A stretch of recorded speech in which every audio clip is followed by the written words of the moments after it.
अब देखना पुण्यात्माओं, ये परमात्मा है धरती पे, कोई भूल ना करे कि गांव धनाने का रामपाल है।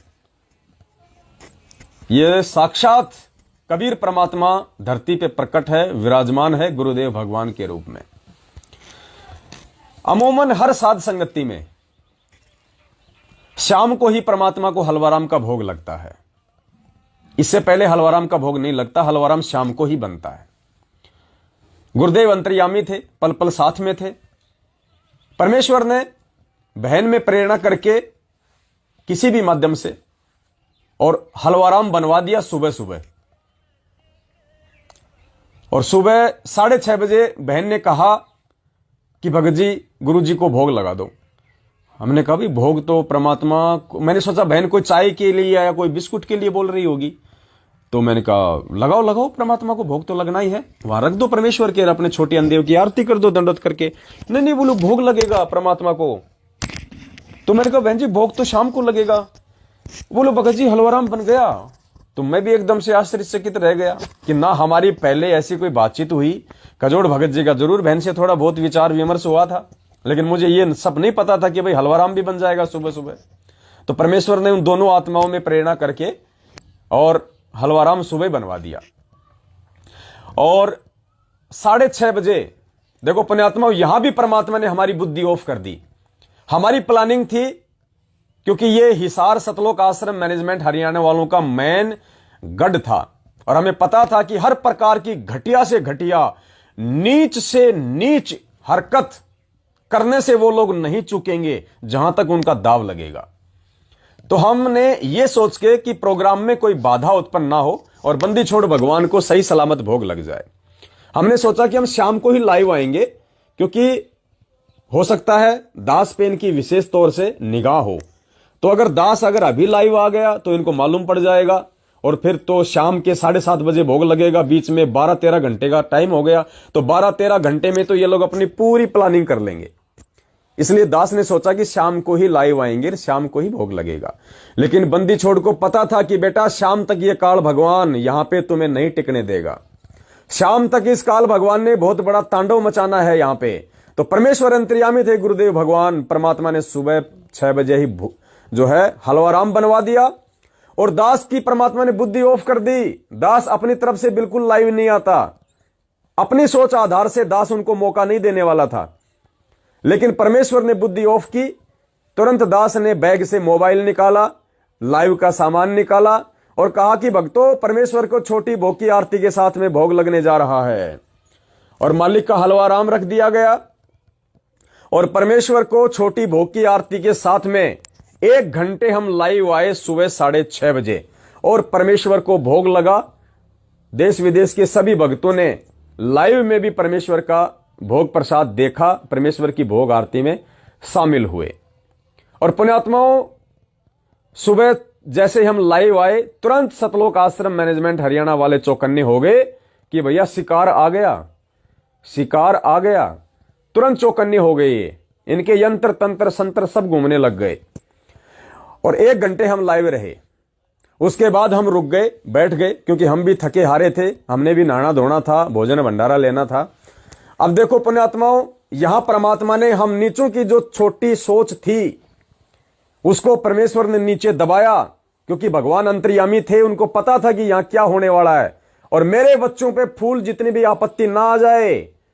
पुण्यात्माओं, परमेश्वर की वाणी है, अगर हम उनके भगत हैं, नाम के भगत नहीं, हाथ में रक्षा सूत्र बांध के भक्ति का दिखावा करने वाले नहीं, गले में लॉकेट पहन के भगत बनने का दिखावा करने वाले नहीं, 24 घंटे कान के पास मोबाइल लगा के, टेप लगा के, गुली बंद लगा के, दुपट्टा लगा के 24 घंटे सुनते रहने, वो भगत नहीं। भगत जो भगवान पे विश्वास करे, भगत जो अपने भगवान के प्रत्येक वचन पे चले, भगत जो अपना तन मन धन सन अपने गुरुदेव भगवान के चरणों में सौंप दे, वो भगत। फिर परमात्मा कहते हैं उन भक्तों के साथ में क्या करता है परमेश्वर। गुरुदेव कहते हैं जो बच्चा गऊ की नजर में, जैसे गाय की नजर में उसका जो बछड़ा होता है ना, गाय 2 सेकंड भी अपने बच्चे से नजरें दूर नहीं करती है कि कहीं कोई आवारा कुत्ता, कोई पशु इसको हानि ना पहुंचा दे। तो परमेश्वर कहते हैं जो बच्चा गऊ की नजर में, भैंस तो पीट करके सो जाती है, भैंस तो 1 घंटे पीट करके सो जाएगी अपने बच्चे से, क्योंकि उसकी मोटी बुद्धि होती है। इसलिए परमेश्वर ने गाय का एग्जाम्पल दिया, क्योंकि गाय 1 सेकंड के लिए भी अपने बच्चे को अपनी नजर से दूर नहीं करती, उसको इतनी चिंता होती है। तो परमेश्वर यहां पे गाय की भूमिका में, और जो बछड़ा है वो परमेश्वर के बच्चे, सतसेवक बच्चे। तो परमेश्वर कहते हैं जो बच्चा गऊ की नजर में, ऐसे साईं को संत, ऐसे उस भगवान को अपने भक्तों की टेंशन होती है, गुरु को अपने बच्चों की चिंता होती है। जो बच्चा गऊ की नजर में, यूं साई को संत, और भक्तों के पीछे पीछे फिरे वो भगत वत्सल भगवंत। तो ऐसे वो भगवंत हिसार जेल में बैठा हुआ शरीर रूप में और शब्द रूप में अपने प्रत्येक सतसेवक बच्चे के पास हिसार में बहन सुलेखा दासी के घर पे बैठा हुआ था। पल पल नजर थी उस परमेश्वर की अपने सतसेवक बच्चों के ऊपर कि इस पृथ्वी पे मेरी सर्वश्रेष्ठ आत्माएं यहां आई हुई हैं, मेरे विशेष बच्चे, मेरी विशेष आत्माएं अपने 100 काम छोड़ के, और इस मेरे 27 वर्षों से जो मैं संघर्ष कर रहा हूं, इस संघर्ष को आगे परवान चढ़ाने के लिए और अपने गुरुदेव के पद चिन्हों पे चलते हुए संघर्ष करने की शिक्षा लेते हुए आज यहां हिसार की साथ संगति में आए हुए हैं। तो परमेश्वर कैसे फूल जितनी चोट भी अपने बच्चों को आने देंगे? तो मालिक अंतर्यामी थे, काल भगवान की भयंकर से भयंकर सूक्ष्म चाल का उनको पता था कि आज काल ने यहां पे 2-3 लाश तो कम से कम गिरानी ही गिरानी है, क्योंकि बुरी तरह से सतलोक आश्रम मैनेजमेंट हरियाणा बौखलाया हुआ था, बुरी तरह से, कि हमारे गढ़ में आ गया। इन्होंने कभी सौपन में भी नहीं सोचा था कि सतसेवक हिसार में आके साथ संगति कर लेंगे। कल ऐसे बैठे हुए थे, जयपुर से रूपदास भगत जी हैं, तो दास तो दिमाग से निकल गई थी बात। तो भगत जी ने कहा कि भगत जी एक दिन आप दुकान पे बैठे थे और आपकी किसी से बातचीत हो रही थी मैनेजमेंट वाले से, और आप उनको चिल्ला चिल्ला के कह रहे थे कि तुम्हारी छाती पे आके हिसार में आके साथ संगति करेंगे एक दिन, तुम्हारी छाती पे आके। तो दास ने कहा कि भाई अब मेरे तो दिमाग से निकल गई, परमात्मा ने कब बुलवा दिया, क्या बुलवा दिया, ध्यान नहीं है। तो भगत जी कह रहे थे कि भगत जी वो शब्द परमात्मा ने 25 दिसंबर को सफल करवा दिया हमारे, उनकी छाती पे जाके ही परमात्मा ने साथ संगतियां करवा दी, जो मैनेजमेंट वाले सौपन में भी नहीं सोच सकते थे कि ये सतसेवक हिसार में, हरियाणा में आके साथ संगति कर लेंगे, और विशेष तौर से हिसार में। तो परमेश्वर ने अपने बच्चों का वो वचन भी सफल करवाया, वो पूरा करवाया। तो गुरुदेव अंतर्यामी थे, परमेश्वर को मालूम था कि क्या कुछ होने वाला है यहां पे। तो परमेश्वर ने सारे काम जो शाम को होते हैं, गुरुदेव ने वो काम सुबह ही करवाने शुरू कर दिए। सुबह 6 बजे परमात्मा ने हलवा प्रसाद बनवा दिया, जो कि शाम को बनता है। सुबह 6:30 बजे परमेश्वर ने भोग लगवा लिया अपने आप को, जो कि शाम को लगता है। और 1 घंटे परमात्मा ने साथ संगति करवा दी, जो कि पूरी रात चलती है। और उसके बाद पुण्यात्माओं दूसरा चमत्कार, भंडारा हमेशा रमेणी के बाद होता है, ये नियम है हमारा साथ संगत वालों का। उससे पहले हल्का फुल्का नाश्ता हम कर लेते हैं, लेकिन परमेश्वर की मर्जी, परमात्मा ने 12 भी नहीं बजने दिए, 11 बजे ही भक्तों में प्रेरणा करके आलू टमाटर गोभी फलाना दिखना तिखना छील छाल के इन्होंने तो छत पे अपना भंडारा रेडी कर दिया। और मालूम पड़ा, ये बोले भगत जी भोग लगाओ, तो दास ने कहा कि अभी तो लगा है। बोलो भंडारे का मुझको बन गया, बोलो बनवा दिया परमात्मा ने, तो मुझको लगा दो। तो ऐसी दया बख्शी परमपिता परमेश्वर ने। 11 बजे गुरुदेव भगवान ने जो है सब्जी पूड़ी वगैरह जो भी परमेश्वर ने बनवाई, मालिक को पता था कि बाद में ये भंडारा भी नहीं करने देगा, ये काल भगवान ऐसा तांडव मचाएगा। तो परमेश्वर ने 11 बजे ही भक्तों को जो वहां पहुंच गए, भंडारा भी सबको करवा दिया परमात्मा ने। मालिक को दोबारा से भोग लगा, जबकि अमूमन एक बार भोग लगता है साथ संगति में। परमात्मा ने सुबह 6 बजे से लेकर दिन के 11 बजे तक 2 बार भोग लगवाया, 2 बार। छप्पर फाड़ दया बख्शी। बोलो बंदी छोड़ सतगुरु रामपाल जी भगवान की। पुण्यात्मा, इसको कहते हैं समर्थ, इसको कहते हैं अंतर्यामी। संध्या आरती में पढ़ते हैं अंतर्यामी एक आप आत्म के आधार, और जो तुम छोड़ो हाथ तो मुझे कौन उतारे पार। तो ये अंतर्यामी का काम था यहाँ पे, ये उस समर्थ धनी का काम था यहां पे जो उन्होंने किया। अब पुण्यात्माओं आगे चलते हैं। जैसे ही हमारे भगत भाई बहन ऊपर भंडारा कर रहे थे, ठीक 12 बजे के आसपास पुण्यात्माओं वहां पे पुलिस की गाड़ी आ जाती है। 4-5 थे पुलिस वाले, 5-4 थे। हाँ रात के 2 बजे। हाँ 12 से 2 बजे के आसपास 5-6 पुलिस वाले अपनी गाड़ी लेके वहां पे आए, थाने वाले। और आते ही उन्होंने, देखो पुण्यात्माओं, बहन ने परमिशन भी ले ली थी पहले ही, और बहन को 23 तारीख को इन्होंने थाने में भी बुलवा लिया था पुलिस वालों ने, मैनेजमेंट के दबाव में आके। पुण्यात्माओं समझ सकते हो आप, समझदार को संकेत काफी होता है। पुलिस वालों का उस सत्संग के प्रोग्राम को रोकने का कोई वो नहीं था, वो टारगेट उनको कोई मतलब नहीं था। सैकड़ों सत्संग होते हैं हिसार में, सभी संतों के होते हैं, पता नहीं कितने प्रोग्राम होते हैं। लेकिन पुण्यात्माओं देखना, इन दुष्टों ने, सतलोक आश्रम मैनेजमेंट हरियाणा वालों ने बेचारे उन पुलिस वालों के भी कर्म फुड़वा दिए भयंकर रूप से, उनके भी कर्म बिगड़वा दिए। पुलिस को कोई मतलब नहीं था कौन सत्संग कर रहा है। हम कोई सपना चौधरी का कोई प्रोग्राम थोड़ी देखने गए थे, हैं? वहां पे कोई सपना चौधरी थोड़े कोई आधे कपड़े पहन के डांस कर रही थी, कोई जागरण थोड़ी हो रहा था वहां पे।